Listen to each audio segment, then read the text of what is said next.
Books படிக்கிறத பற்றி ஏற்கனவே ஒரு வீடியோ போட்டிருந்தோம். அதில் எனக்கு நான் படித்த புக்கு சில புக்ஸ் பற்றி நான் ஒரு சின்ன சின்ன புக்ஸ் பற்றி சொல்கிறேன். நான் ரொம்ப ஒரு 10 இயர்ஸ் பேக்கு வந்து ஸ்டார்ட் பண்ணது வந்து வைரமுத்துவோட புக்லேருந்து தான் ஸ்டார்ட் பண்ணேன். அந்த மாதிரி ரொம்ப சின்ன புக்காக இருக்கும். சிற்பியை ஒன்று இருக்குகிறேன்னு ஒரு புக். ரொம்ப சின்ன சின்ன புக்லேருந்து ஆரம்பிங்க. ரொம்ப சிம்பிளான புக்கில் ஆரம்பிங்க. எடுத்த உடனே பொன்னியின் செல்வன் படிக்கிறேன், இரண்டாம் உலக போர் படிக்கிறேன், கள்ளிக்காட்டு இதிகாசம் படிக்கிறேன் அப்படின்னு ஆரம்பிச்சிங்கன்னா 4 பக்கத்தை தாண்ட முடியாது. கவிதை புத்தகங்கள் படிக்க ஆரம்பிங்க. கவிதை புத்தகம் படிக்க ஆரம்பிச்சிங்கன்னா அது கொஞ்சம் நல்லா இருக்கும். கவிக்கோ அப்துல் ரஹ்மானோட பித்தன்னு ஒரு புக் இருக்கு.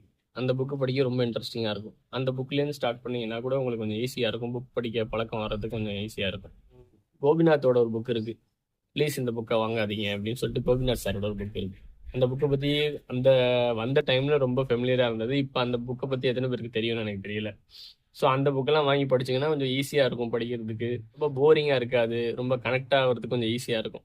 ஸோ அதுலேருந்து ஆரம்பிச்சிங்கன்னா அடுத்தடுத்து புக்ஸ் படிக்கிறதுக்கு கொஞ்சம் ஈஸியாக இருக்கும். படித்து பார்த்துட்டு எப்படி இருந்துச்சுன்னு கமெண்ட் பண்ணுங்க. தேங்க்யூ.